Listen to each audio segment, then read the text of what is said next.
we might be cutting this whole thing. I don't know if we're ever going to post this. I'm doing this for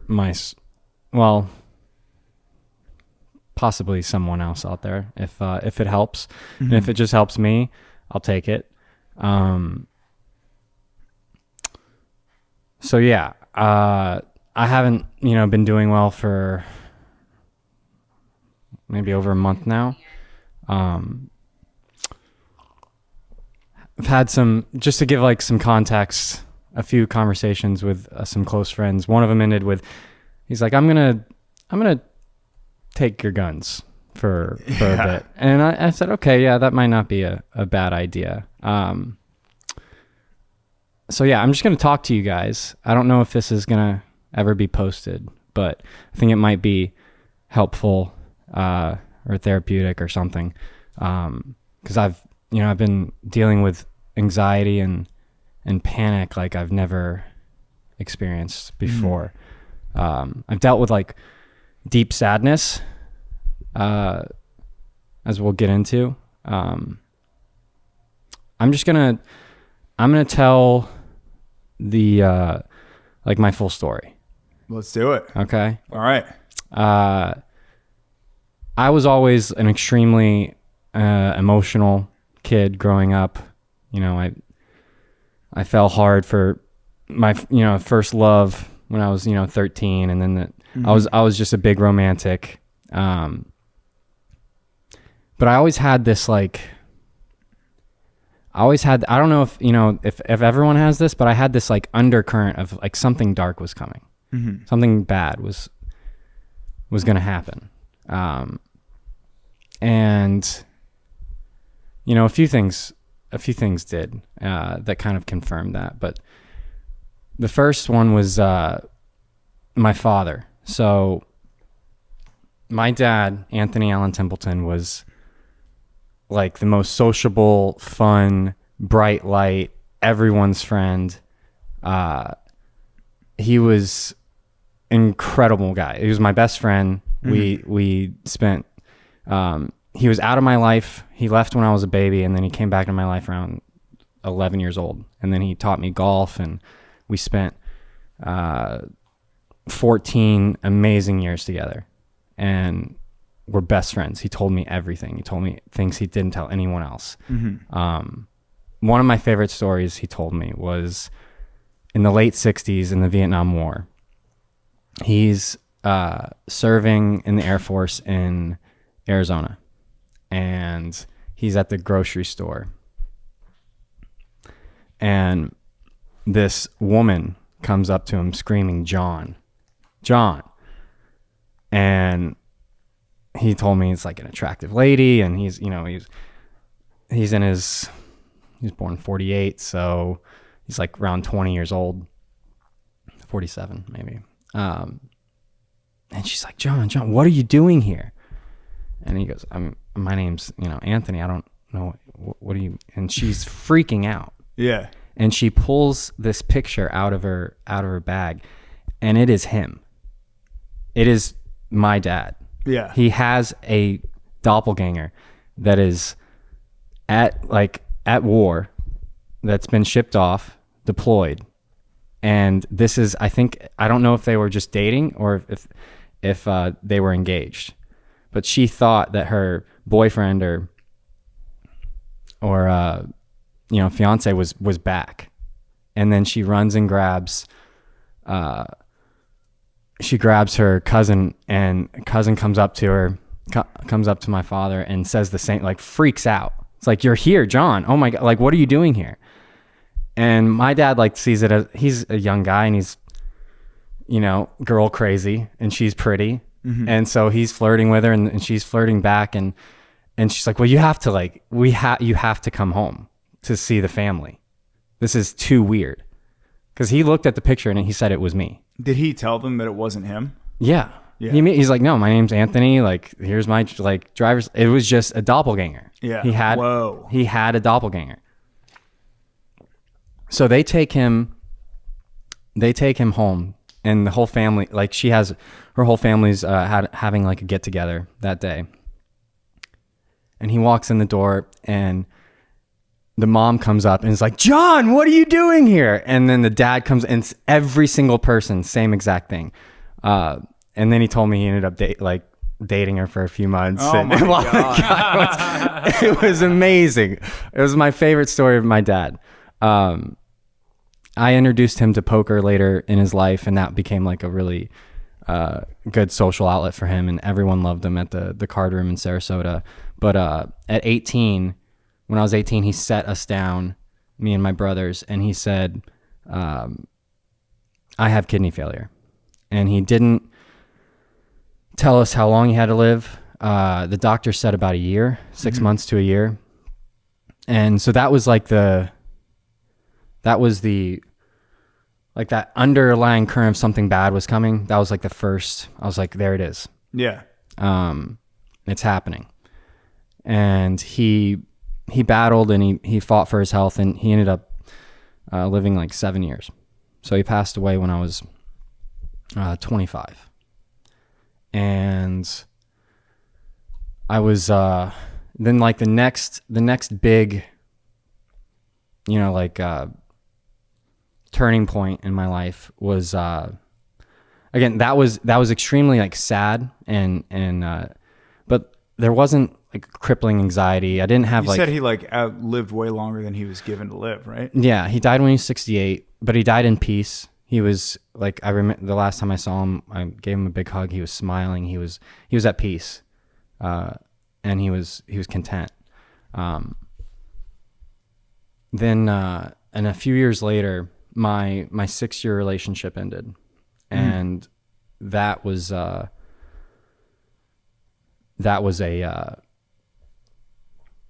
the next like huge crippling event in my life where I was just rocked, I didn't deal with it well at all. I was partying in those days. I turned to, I used drugs and alcohol to try to cope, and that obviously made things way worse.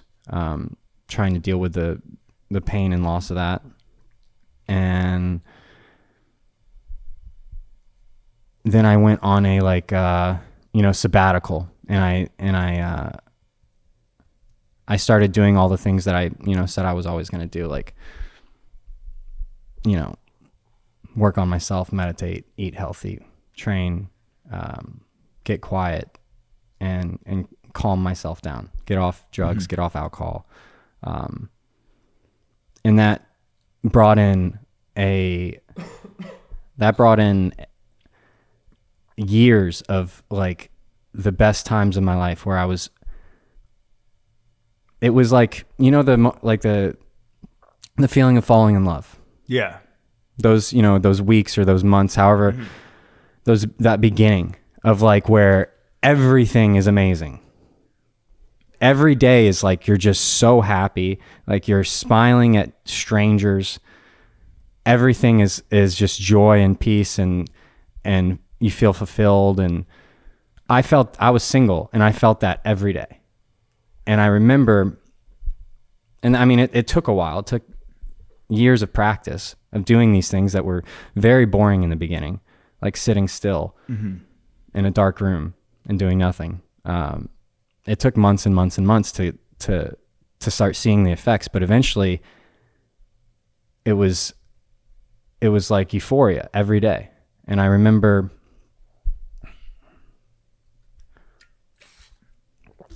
being on my balcony downtown, and this is about 4 years ago. I'm like 31, 32. And I was like, I will never like not be this, the level of contentness and happiness I had, I was like, this will always be with me. There's nothing that could bring me down. And that was when the next thing happened, where it was like a week or two later, I'm sitting at a poker game at 52 Social in North Austin. And remember, like, I've been cultivating like spaciousness. Like I was so on fire for life, and like there wasn't a judgmental bone in my body. I was so at peace and content. It was like I was in training almost for what was about to happen, because nothing could like get me rattled. Mm-hmm. Nothing could close my heart. My heart was wide open, and I loved everything, and I accepted whatever reality came. Mm-hmm. So I'm sitting at this poker game, and I get a phone call from my stepdad, and he says, "You need to come home right away." And immediately I was like, well, something's very wrong. Mm-hmm. He said, "It's your brother, Matt. You need to come home right away." I told the guys I was playing with, I have to go. I left the chips on the table. I was like, tell me how much it is. Just someone keep the money for me. I have to go right now. So I drove home to my apartment, packed a bag, found a flight like within an hour, and drove straight to the airport. Flew home to Sarasota. Didn't really know what was going on. I just knew it was my brother, and I needed to be home. And so they gave me the hospital to go to. They just said it was like bad news. And so I pull up to Lakewood Ranch Hospital and go up the elevator, come out of the elevator, and it's like a movie scene. Like my mom's walking up to me and sees me and just falls apart, starts bawling. And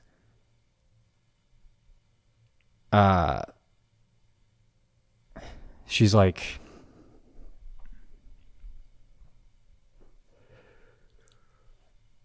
they found this mass, and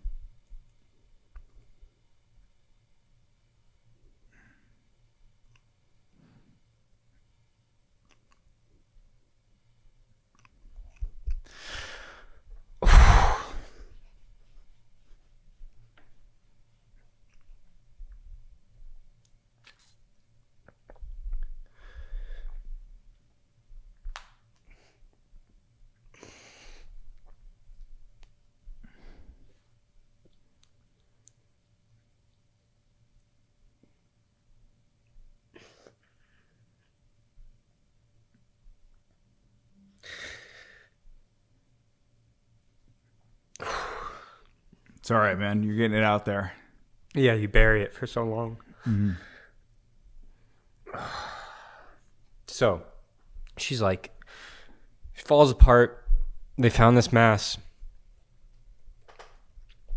Stage 5 or whatever. Nothing we can do. I didn't react. I was like a fucking tree from literally just meditating for years, ready for this moment, like ready for whatever reality happened. And I held on to her, and then I went into the room, and I'd also been doing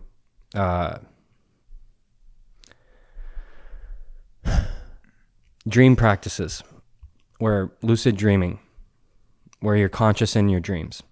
And when you do those practices, your dreams and reality start to merge. So it's kind of hard to differentiate your waking life and your dream life. And so I walk in to the hospital room, and my brother's there, and he's like distraught because he just found out a few hours before. They just told him, because he just thought he had back pain, and now he has this mass growing on his side, and he's gonna die. And he's on. They try to sedate him with a bunch of meds, so he's loopy, but he's also like pure panic, pure fear. You know, the anxiety of being told you're dying. I don't think, there's nothing worse. Can handle that. Yeah. Yeah. So he looks at me and grabs my hand, and he's like, like, is this a dream? He keeps asking me, is this a dream? And I'm like, it is a dream, Matt. It's a dream. It's all a dream. And because at that time, yeah, you know, that was true to me. That I was able to, I mean, my heart's breaking, but I was able to be there and not react emotionally. Deep down, my heart's breaking, but I'm there to just be, I was there to be a peaceful presence with my mom, with my brother, with my dad, with my other brother, with my whole family. Like everyone's was falling apart, and I was steady. And I stayed like that the entire process. My heart was just wide open, and I was calm. There was no reaction in me. It was just peace. I was just a peaceful presence for everyone to hold on to. And about 2 months later, I get another phone call, because we had like some sort of hope that there could be an operation to remove it after some attempts at radiation, but we get a call, and he's like, he's having trouble breathing, you should come. Took him to the hospital, and then they're like, yeah, it spread to the lungs, it's collapsed his lungs, he can't really get a breath, good breath. And so then for 4 days I sat with him in the hospital, slept beside him, and watched him fight for his life. And eventually I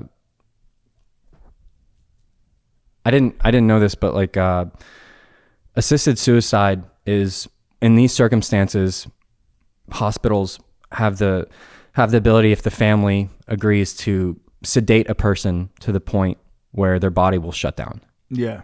And so the third or fourth day, whenever it was, I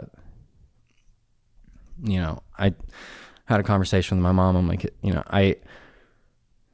was right after I meditated with him. So I sat beside the bed and just sat there with him for hours. And then I went out into the waiting room with my mom, and I said, his body's done. There's nothing, like we have to give him whatever he needs to stop fighting. Because they told us for days they were giving him an amount that would put down a horse, but that his spirit, and he's young, he's 40 years old. He's fighting. He doesn't want to die. He's getting up. He's like, oh, I got to go to the bathroom. And he doesn't have to go to the bathroom. He just sits in the bathroom and does nothing. There's nothing left. Mm-hmm. But he's constantly fighting to stay on this plane, to not give in, to not relax. But he's in so much pain, he can't catch a good breath. And so I had that conversation with my mom. I said, his body's done. We need to give him whatever he needs. So they up the dose, and he goes into like a sleep, where his breaths are pretty spread out. And this is at like 9 or 10 at night. And then we wake, I had a pretty interesting experience where, this is like 9 or 10 at like midnight. Me and my mom are laying on top of him, kind of like just hugging him, mm-hmm. just laying there. And we both felt something like move through us, like kind of like a magnet, like when you touch two magnets together, and you can feel an energy. You can feel like the pressure. It felt like that. And we both got up and we looked at each other, and we're like, what was that? And, whatever you want to call it. But his breaths were really spread out. And then at about 3 a.m., we woke up, nurses came in, and he had taken his last breath. And I hadn't cracked. Like I hadn't really broken down. I had some tears in the car alone, but like around my family, I I hadn't cracked. And so as soon as they said, I looked at the nurse and I said, "Is he gone?" And she said, "Yes." And then I completely fell apart and had I just like held onto his feet at the end of the bed and just broke down for whatever.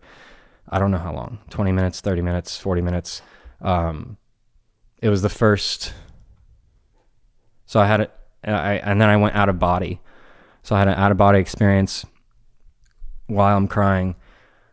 I was out of my body and I was watching myself crying.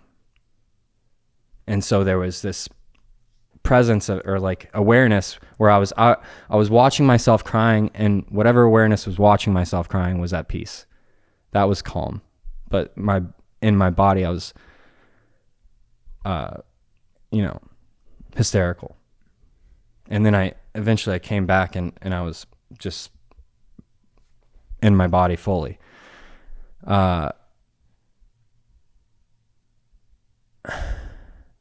Now what I didn't realize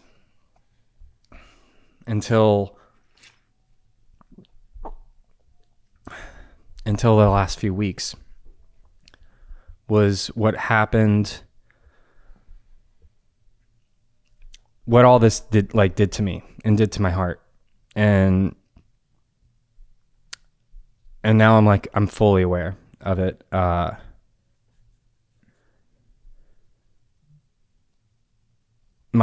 After he passed, there was, about a year, I think I cried for about 3 weeks, and then it was like months and months of just like numbness. And then about a year and after he passed, I started, it was like my heart started callousing.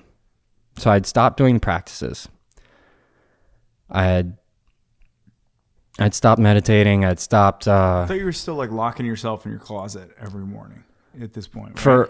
For a little bit, but then it got further and further like spaced out. And this was 2023, and when your brother passed, and then it's 2024. You're kind of I started like, it's like my heart started callousing, and there's like indicators that I can completely see now, where it's like I started judging. I started becoming like self-righteous. I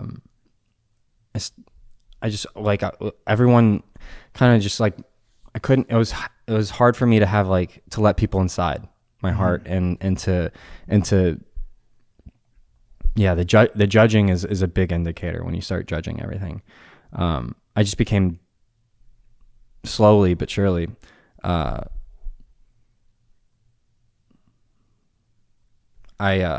was losing all those sides of me that I developed. Equanimity, calmness. I think it was more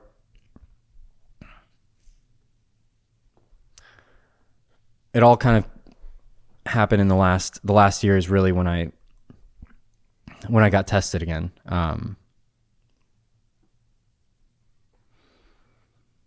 Because it was easy for me to be non-reactive and calm and not judgmental to like acquaintances and friends, but no one was really. I didn't really let anybody inside. Mm-hmm. I didn't let anybody. I wasn't vulnerable to anyone, and there's a few women that I saw here and there throughout the years that, like after a month or two, I just wasn't. My heart was not open. Like real commitment wasn't even on the table. Yeah. And they would, they would bring that up, and then we would just, stop talking. I wasn't even. Yeah, I wasn't in a place to be vulnerable or to truly commit to somebody. And then about 6 months ago, I got close to somebody. Yeah. And I met someone, and let me see.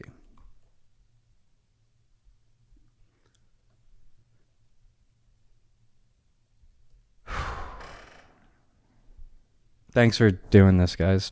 Of course, man. Yeah, we might not Of course, dude. This is ever post it, but no, I get it, dude. It was I appreciate you sharing with us. That was like very heavy and like I'm sure good for you to talk about, and yeah, it makes you appreciate your appreciate your loved ones. Think about the ones you love. I think it's a good message. The whole time I was just thinking of my fiance. I was like thinking like, God, losing her would be terrible. So I think it's good for people to hear that you're not alone. We're so as men like against sharing feelings. I mean, even like trying to tell one of us that we liked what the other person was wearing, you couldn't do without being like, you're gay. Well, you are gay. You are gay and you can look nice, and that's fine. But we do that so much, and I think it's important to sometimes just talk and be honest with each other and ourselves, because we don't do that enough as men, and we frown upon it. And like, you know, suicide's high, especially in men. It's important shit to talk about. Yeah, life's hard. Life's fucking hard. Yeah, I don't think I would ever do it. But when I told a close friend of like what I was experiencing, he was like, I'm gonna take them. Yeah, that's a good friend. He's just making sure. But yeah, I was like, I don't think so, but he's like, yeah, that doesn't sound safe. Exactly. No, and it's like if you were like, I should put that candle out, and then you left and the house burned down, you'd be like, it would have taken me 30 seconds to put that candle out. I'm sure he feels the same way, you know? Yeah. Where it's like, yeah, he believes you, but let's just make sure. Let's double check. Yeah. There's a story that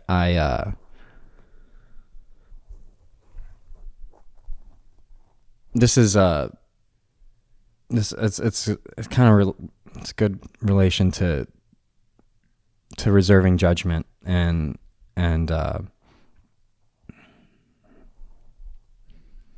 righteousness for sure. So back when this is 9-10 years ago, I was in my drinking and drugs phase, and Matt and my buddy RJ had pieces of me, which means, you know, when I play cash or tournaments, we all kind of like, we had like 33% each. Mm-hmm. And I remember I was playing a session at Rio during the summer, and the partying in Vegas is like extremely expensive. Like you drop back. Like, how much is it to actually go out for a night? Yeah, please tell me. I'm going in 2 weeks for my bachelor party, and I'm okay. scared. if you want to go out and not get a table, not get bottle service, just get into the club and drink, have a few drinks and the shots, $500. Okay, you're gonna in the room, baby. You're gonna be paying $100 or $200 just to get in. And then the drinks are going to be $25 to $45. I've seen like $20 water bottles. Yeah. And then you need it. You venture like a mile to get to the bar. Yeah, you're going to be spending hundreds of dollars just to get in the club and have a few drinks. Not going to the club. You and your buddy want 2 shots? Okay, that'll be $80 or $60 or something. You know, like it adds up fast. And then if you want a table, it's you think minimum. The smaller tables, $2,500, and the big ones are $7,500 or $10,000. Yeah, that's crazy. And so it's expensive. You have to have a lot of money. And I was splitting. I had 33% of my action. I didn't have a lot of money at the time, and my 2 best friends took the other 2 pieces of me. And I won like 8 or 9,000 in like 90 minutes at this cash game at the Rio during the summer. And we were planning on going out that night, me and my friends. And I wrote down that I'd won $6,000. Oh. And I put it, it's like I split my mind and I was like, no, I just won 6, and you know, whatever it was, 8 or not, like the 2 or 3,000 that I didn't report, I was like, I'm going to party with that tonight. And it's like I was talking to myself, but like in code, like I wasn't really acknowledging it, but I was stealing. Yes. Yeah, and that makes me a thief. And so I went out that night and I spent that money, and I only reported like 6 or whatever. And it didn't happen again, but for years I buried it. And then when I started doing the practices and I was starting to get better, this was like 4 years later. I was living in Austin, 4 or 5. Yeah, it was like the first year I was in Austin, and it just hit me one day. I was like, I have to tell them, and then I looked back at like my actions, and for years on Matt's birthday, I was buying him, because I eventually like built my own bankroll and had some of my own money, and for years I was buying Matt like really nice gifts.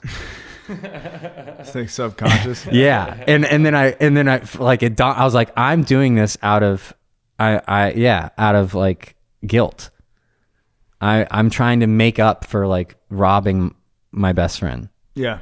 And so I called RJ and I told him what I did, and I told him, you know, when it was and what happened, and I apologized, and I said, you know, like, I don't want to hold on to this anymore.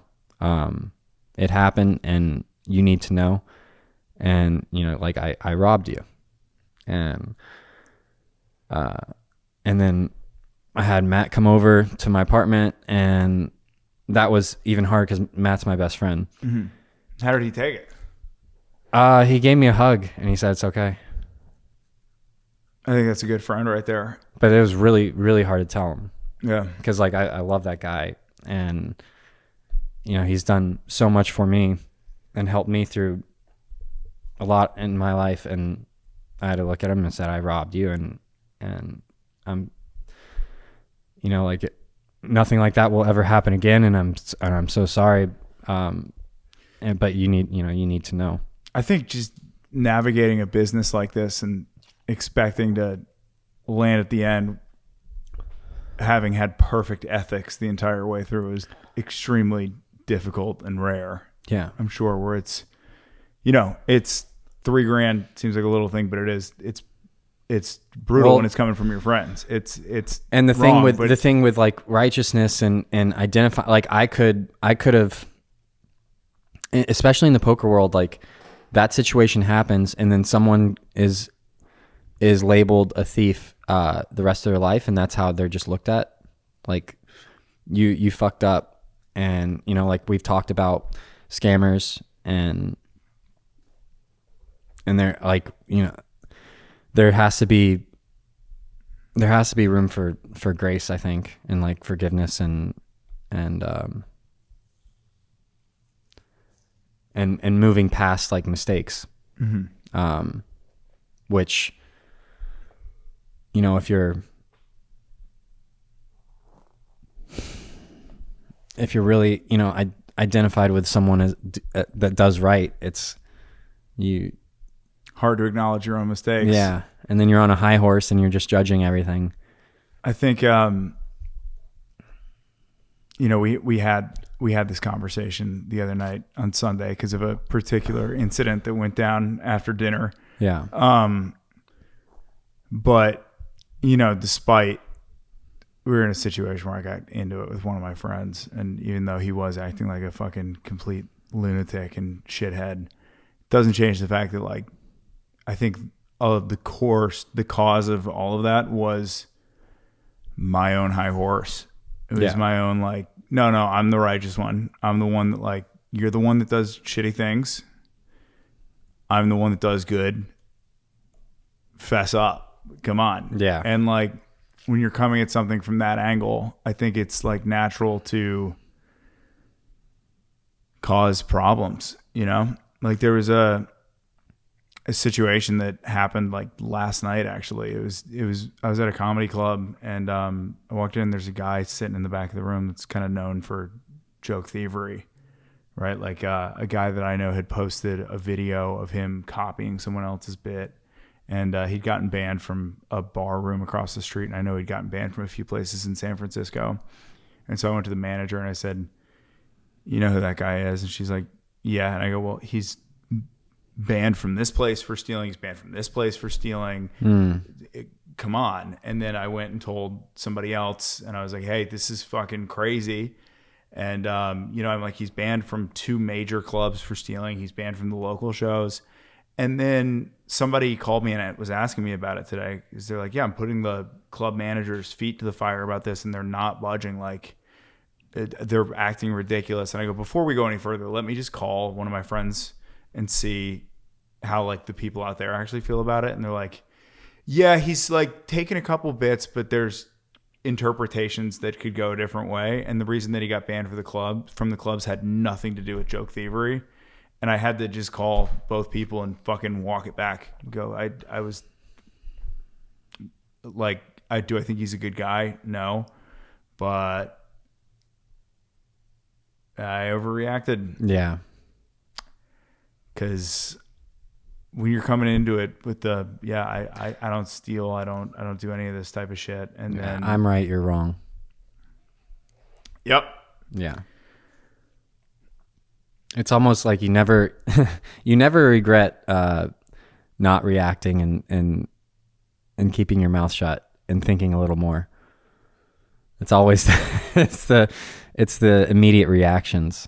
Well, yeah, and there's a definitely a pressure to react in the moment, because he's in the back of the room with a laptop open. I'm like, this could be, if I don't let everyone know, there could be bad. But then you say something like that, and then before you know it, the entire comedy club is talking about how the guy sitting at the bar is a joke thief. And when you have to walk something like that back a little bit, it's not great. There's videos of him ripping people off online. He's been called out multiple times, but it's like, it could be a case of groupthink, you know? I don't know the details very well, so I don't need to be the arbiter of that.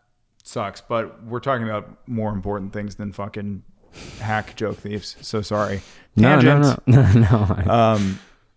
No, it was a good tangent. Yeah. So the guns are out of my house, and you know, I haven't played poker in a while. I played my first session a couple days ago, first in like over a month, and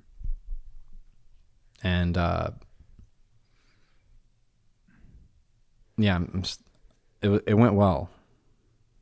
Like not just the result, but a lot of the inner demons were quieted, and I played like whether I won or lost a hand, like I felt like I was getting back to who I am.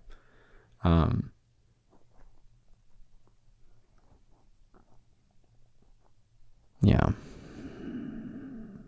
I mean, the breakup clearly affected you in a way that I haven't seen you get affected by something in a while.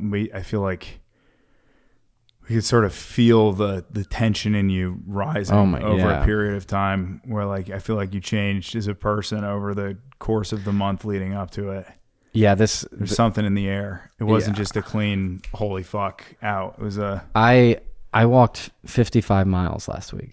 Holy shit. You're like Jesus. That's fucking awesome. I ran 2 miles last week. That was my big accomplishment. I'm only 53 behind you. I've been averaging 16,000 steps a day. God damn. And 2 workouts pretty much every day. That's great. 2 different workouts. Yeah, it's almost like out of necessity. It is out of Yeah. necessity. The more you I can't slow sit down, still. Yeah, you're gonna think about it. Yeah, I can't It's like sit I think still. anything you're trying to quit, being idle is the worst thing for it. Drinking, smoking, girls, bad habits, anything like that. Doing nothing is probably the Girls worst are thing disgusting you can right now. do. Yeah, they got cooties. They're Oh my gross. God. I'm conflicted on it because I feel like when I get really anxious or like sad, like if I get like depressive, I actually kind of react in the opposite way that most people do, where I'm hyper in motion. I'm like just moving around trying to fucking You're running fight it. away from the problem. Quite literally running away from the problem. And that really like sucks, you know? But I think on the other end too, it's like sitting around and doom scrolling is not good either. Mm-hmm. I feel like the thing that I have the hardest time doing is not sitting and looking at your phone, not sitting and watching TV, not watching the game, not going out and going for a walk, just fully sitting and bathing in it, you know? It's so hard to do. Because there was a situation that I had where an ex of mine started dating a close friend of mine behind my back after we broke up. And they dated for a year without telling me. And when I found out, I was furious, you know, absolutely livid. Betrayed? You feel betrayed? I felt betrayed. I felt like demoralized. I felt like I didn't know who my friends were. And so I called JJ Lieberman, or JJ was actually visiting. So after a day of freaking out and like screaming to myself and crying and being angry, I asked him, how would you handle this situation? And he went, I would handle it with empathy. And I go, how the fuck could I ever handle a situation like that with empathy? Yeah. One of my best friends stabbed me in the back. And then I would, and then the righteousness comes in where I go, I would never do something like that to someone else. And that's where I was at.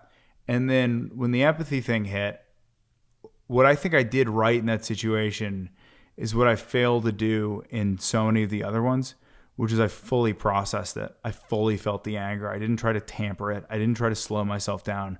I got so into the feeling in a way that it like consumed me, and I felt every bit of the sadness and anger and depression and stopped putting up a wall against it, right? I let it like pass through me. And then after it passed through me, I thought about my own like self-righteousness to the situation. And it's like, I would never fuck his ex-girlfriend, but I fucked someone else's. It wasn't one of my best friends, but it was a friend, you know? Yeah. And, but it's not the same when you do it. I hooked up with someone's sister, and yeah, it was at this point 6-7 years ago, but it was a thing that I did, you know, and it was a shitty thing, and it hurt people's feelings really bad, like really fucking bad.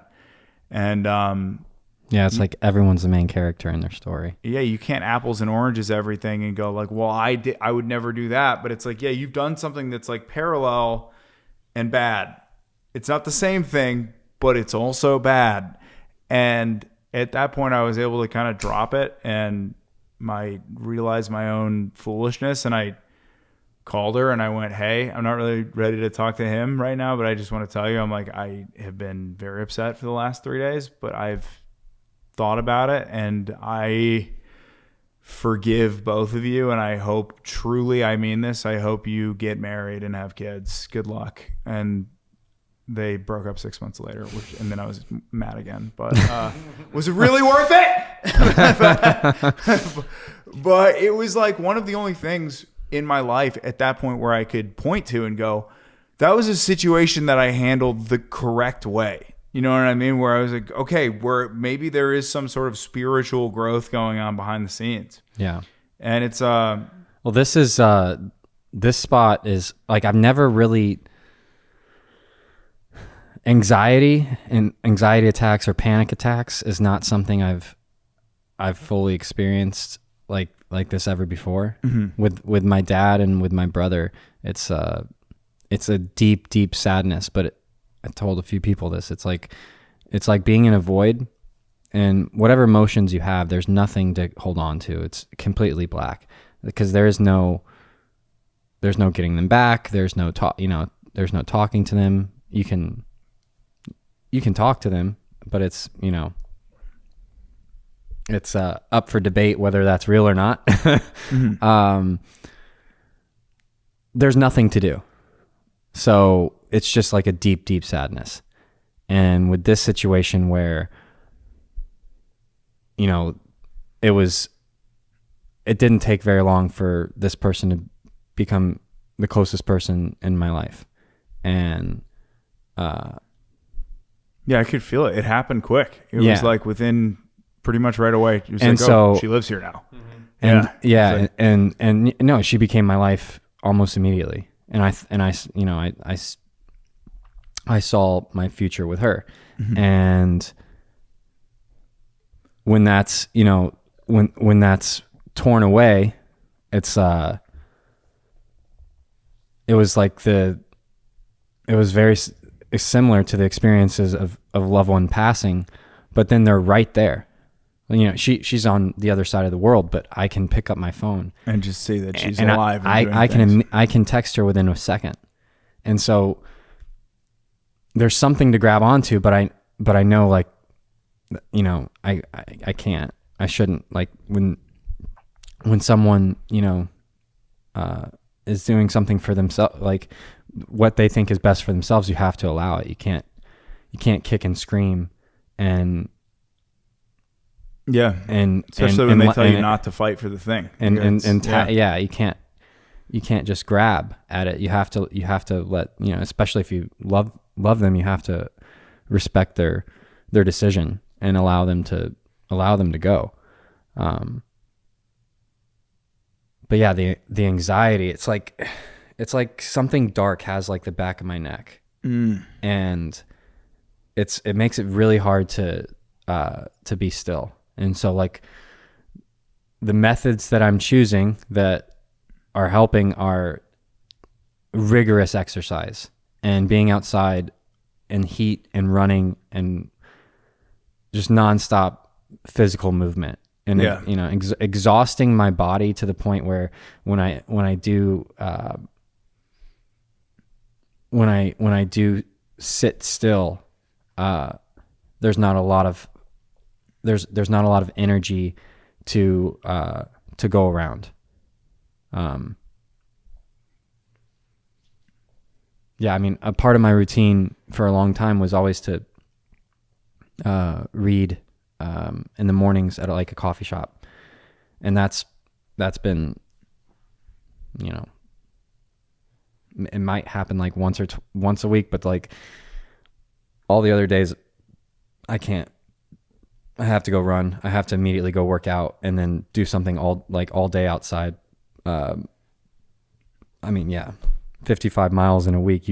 That's all you're doing is running and walking and exercising.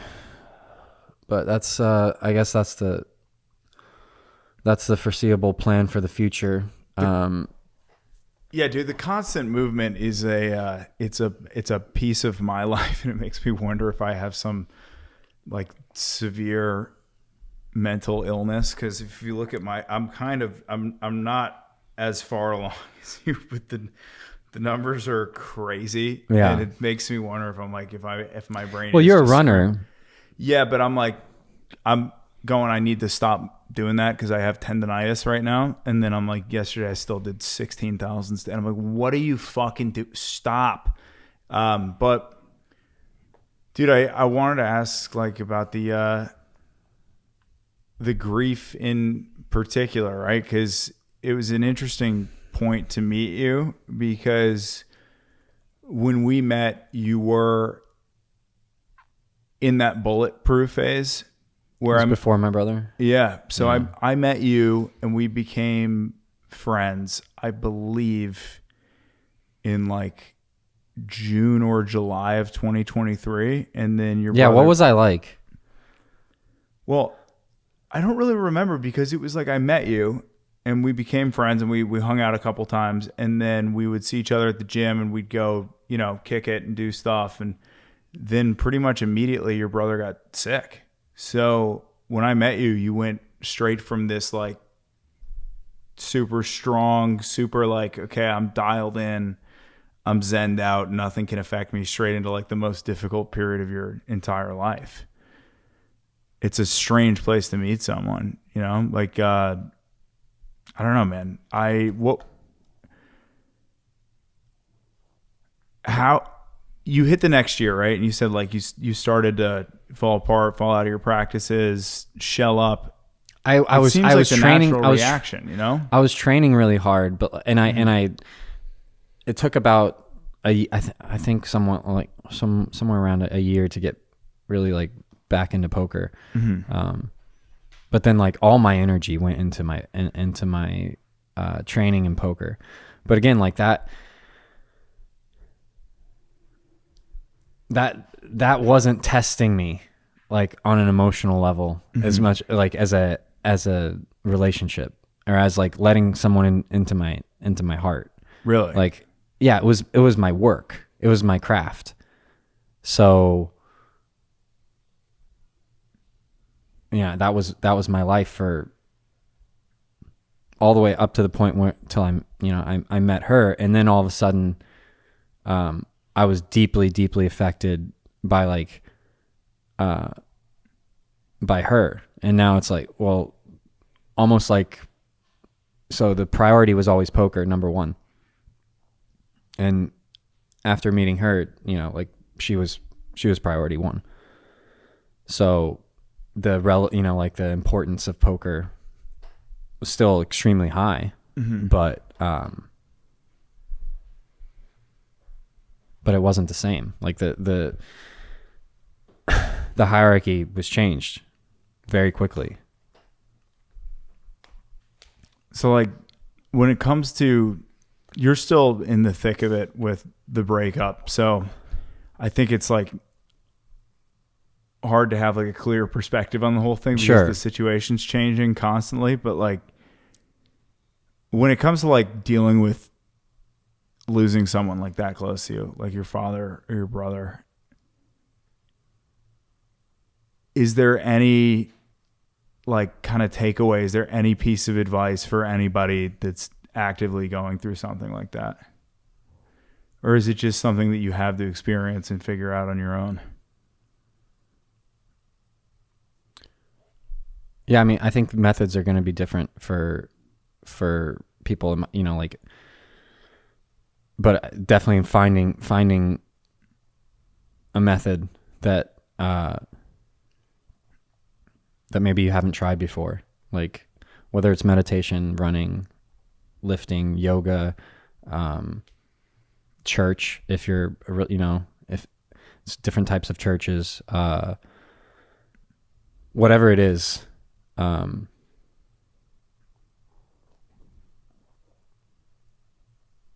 And yeah, I think connecting to as cheesy as it sounds, but to nature, trying to get outside, be outside, and become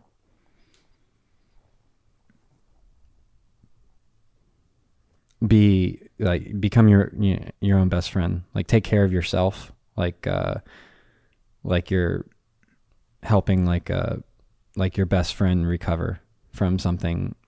So it's kind of like you're holding yourself up and you're walking yourself along. You're in all the pain and all in the suffering and the grief and the sadness and the anxiety, but there's a part of you that is noticing, that's watching yourself go through all that, and that part can decide to get up and to go walk outside and to exercise or to sit and meditate or to eat a healthy meal, or to pick up the phone and call a friend. It's like whatever it is, like you have to help yourself. Like when Ram Dass talks about people that over-identify with the depression. Sure. When he talks about like people that are like, okay, I'm depressed, and he goes, well, is there at least a piece of you that is noticing that you're depressed? He goes, yeah, well, is that piece depressed? Yeah. No. I go, okay. Then you can kind of figure it out. Yeah. No, I appreciate you guys doing this. Dude, I appreciate you I don't telling think us all there's this, man. Yeah, I thought this was a fantastic episode of like honesty, and I think important for people to hear. I know it's not poker related, but it's life related. Sure. Yeah, we'll see if it airs. Yeah. But yeah, love you guys. Love you, boys. Love you, brother. See ya.